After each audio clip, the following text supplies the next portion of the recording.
ঘটনা হচ্ছে যে শিল্পী সমিতির বারান্দার সামনে ময়ূরী আপার অনেকে ইন্টারভিউ করছিল, ওখানে ইউটিউবার ছিল, মেইন স্ট্রিমের গণমাধ্যম ছিল। তো সেই জায়গা থেকে আমি কয়েকজনকে বললাম, যেহেতু ময়ূরী আপা ইন্টারভিউ দিতে চাচ্ছে না গরমের মধ্যে, তো একটু সবাইকে সরিয়ে যেতে, কয়েকজন সরিয়ে আসলো, কয়েকজন ছিল।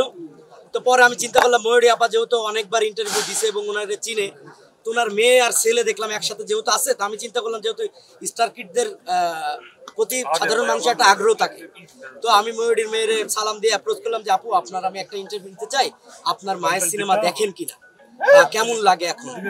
এইটা শিবাশানু ভাই পাশ থেকে, আমি যেহেতু উনি মিডিয়ার না, সাধারণভাবে নাই বলে, তো আমার জায়গা থেকে আমি যতটুকু পারি কনভিন্স করার ট্রাই করতেছি। এইটা শিবাশানু ভাই নেগেটিভ ভাবে নিয়ে সে মনে করছে আমি ইউটিউবার। আমাকে উনি প্রশ্ন করলো আপনি কি উনি চেনেন, আমার ব্যাকগ্রাউন্ড জানেন? আমি বললাম যে উনি মেয়ে, আমি ওনাকে চিনি এবং চিনে জানেই জিজ্ঞেস করি। আমি বললাম যে আমি খবরের কাগজ মেইন স্ট্রিম একটা পত্রিকায় চাকরি করি, আমি সাংবাদিক, অনেকদিন ধরে কাজ করতেছি। সে আমার কথা না শুনি, একটা কথায় দুইটা কথায় সে তখন আমাকে ধাক্কা দিয়ে পুরো শিল্পী সমিতির বারান্দায় বের করে দিচ্ছে। পুরো ভিডিও ফুটেজ আপনারা দেখছেন, আমি তাকে বোঝানোর চেষ্টা করছি। আমি যতটুকু দেখছি সে মনে হচ্ছে যে মদ্যপান অবস্থায় ছিল, এবং একটা সময় যাই যখন জয় চৌধুরী এই মারামারিটার বা এই গ্যাঞ্জামেটার সূত্রপাত সে উস্কাই দিছে, সে যখন বলছে ধর, একটা খারাপ ভাষা ব্যবহার করে বলছে ধর, সাংবাদিকদের এইভাবে একটা উচ্চারণ করছে, যেটা আমি বললাম না সেন্সার কারণে, খুব বাজে একটা ভাষা ইউজ করছে। তারপরেই সবাই এলোমেলো ভাবে তখন চেয়ার থেকে শুরু করে এই যে গাছের ডালপালা দিয়ে মানে একবারে পশুর মতো সাংবাদিকদের পেটানো হয়েছে। আমার অনেক সহকর্মী, আমাদের ডিওপি, খবরের কাগজের ডিওপি, তার 8টা শিলা লাগছে, সে এখন ঢাকা মেডিকেলে ভর্তি আছে।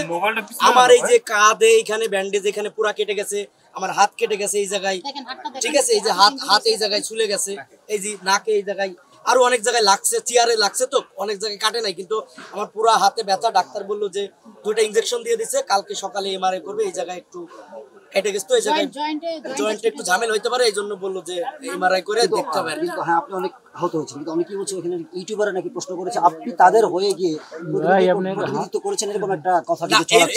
এরকম কোনো কিছু হয় না, এটা সম্পূর্ণ মিথ্যা কথা। আমি কোনো ইউটিউবারকে মানে কোনো ধরনের কোনো কিছু প্রশ্রয় দিই, এবং আমি সবসময় চেষ্টা করি কাজ যতটুকু করি যে আমি আমার নিজের মতো করার চেষ্টা করি, এবং আমি প্রশ্ন এতটুকু বুঝি যে আসলে কাকে কোন প্রশ্ন করতে হয় এবং কতটুকু বাইন্ডিংস দিতে হয়। এবং আমি যদি কাউকে কোনোভাবে প্রশ্ন করি, সেটা আমার তার সাথে আগে থাকতে একটা কথা হয় যে আমি এই ধরনের প্রশ্ন করতে পারি। তো যেহেতু একজন মেয়ে, তার কাছে আসলে কি ধরনের প্রশ্নই করা যায়, তো এইটাই ছিল আসলে এই ঘটনার মূল বিষয়। তারপরে তো আপনারা দেখছেন যে পুরো একদম এফডিসি মানে এমন মায়ের মনে হচ্ছে যে একবারে মানে এর মতো পিটাইছে, ছাগলের বাচ্চার মতো পিটাইছে সবাই।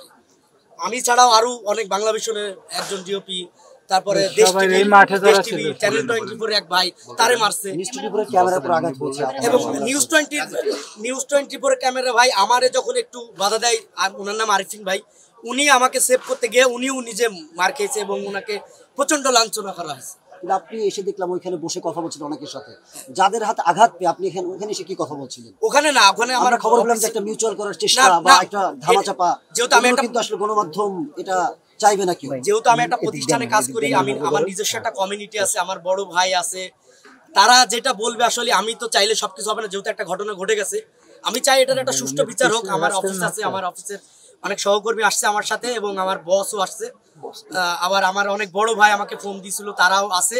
তো তারা যে সিদ্ধান্তটা নেয় আমাকে এখন তো সেটাই মানতে হবে। আপনাকে যে ইউটিউবার তোমাদের একটা অপচেষ্টা, এটা নিয়ে কি বলবেন? এখন খবরের কাগজ একটা দেশের মেইন স্ট্রিম একটা পত্রিকা, যদি কেউ ইউটিউবার বলে আমি জায়গায় কাজ করি, তাহলে তার আমি কিছু বলতে পারবো না। কিন্তু এটা ইউটিউবার বলছে এই অর্থে যে ইউটিউবার বলে যে এফডিসি তে ইউটিউবার ঢোকা নিষেধ, এরকম কিছু একটা বলে আসলে মানে আমি এফডিসির গেটের পাতা থেকে শুরু করে আমাকে চিনে, আমি দীর্ঘ 8 বছর এই জায়গায় আসতেছি, প্রত্যেকটা সিকিউরিটি থেকে শুরু করে এখানে যারা কেয়ারটেকার, পিয়ন, সবাই আমার নামটা এবং আমার চেহারাটা চেনে। এবং গেটে অন্য সময় অনেক ধরনের রেস্ট্রিক্টেড লাগে, কিন্তু আমি যদি আসি আমার কোনো রেস্ট্রিক্টেড লাগে না, কারণ জানে যে এই ছেলেটা দীর্ঘদিন ধরে আসতেছে। 5 দফার দাবি দেওয়া হয়েছে, কিন্তু আপনার নিজের দাবি কি? আপনি অফিস বা সবকিছু ভুলে গিয়ে আপনি আজ গণমাধ্যম কর্মী, আপনার কি চাও আসলে? এটা আমি নিজে চাই যে আসলে আমার বড় ভাইরা সবাই সিদ্ধান্ত নিয়ে, আমি চাই যে একটা সুষ্ঠু বিচার হোক। সাংবাদিকরা কেন এরকম বারবার লাঞ্ছিত হবে? আমি একজন সাংবাদিক, আপনিও একজন সাংবাদিক, দিন শেষে কিন্তু সাংবাদিক জড়াচ্ছে। ইউটিউবও কিন্তু বর্তমানে একটা প্ল্যাটফর্ম, তাকে কিন্তু ছেড়ে মানে আপনি এড়াই যাইতে পারবেন ইউটিউব না। তো আসলে এফডিসির অনেকেই তাদেরকে ডাকে এবং তাদের এবং interview দেয়। এফডিসির বড় বড় নেতারাই তাকে আসলে চলে। এফডিসির বড় বড়ই নেতারাই তাকে পাশ দিছে। যেরকম প্রধান নির্বাচন আমরা করা ছিল ভোটের দিন যদি দেখি, ভোটের দিন একটু যদি খসরু বলি, সাহেব সেদিন স্বদেশ টিভি, এই টিভি, সেই টিভি, যেগুলো আমরা নামও দেখি নাই, কোনোদিন জীবনে দেখেও নাই তাদেরকে এফডিসি চেহারা। আপনারা যারা এখন আমার ইন্টারভিউ নিচ্ছেন তারা আমাকে দেখছেন, এরকম লোকেরও পাশ দিছে এফডিসিতে। এটা তারাই নিয়ে যদি আসলে তারা কন্টেন্ট ক্রিয়েটরদেরকে প্রশ্রয় দেয়, আবার কোনো ঘটনা ঘটলে তাদের দোহাই দিয়ে পার পেতে চায়, এই যে দুমুখী রূপ, এটা নিয়ে আপনি কি বলবেন? আসলে তাদের হয়েছে কি, মানে সময়ের সাথে গা ভাসার একটা ব্যাপার থাকে না, মানে এখন মনে হচ্ছে যে পরিস্থিতির একটু জটিল হয়ে গেছে, যেহেতু ভাই ব্রাদাররা আমরা একটা স্টেপ নিয়ে ট্রাই করতেছি, সেজন্য এখন চিন্তা করতেছি ইউটিউবের একটা গায়ে ভাষায় দিয়ে, মানে গা ভাষায় দিয়ে পার পাওয়ার একটা ধান্দা। কিন্তু আমি চাই ব্যক্তিগতভাবে যে এটার একটা সুষ্ঠু তদন্ত হোক এবং আপনারা সহযোগিতা করেন, কারণ আজকে আমার গায়ে আঘাত লাগছে, কালকে আপনার গায়ে লাগতে পারে। তো আপনারা এখন সবকিছু আপনাদের উপর নির্ভর করতেছে।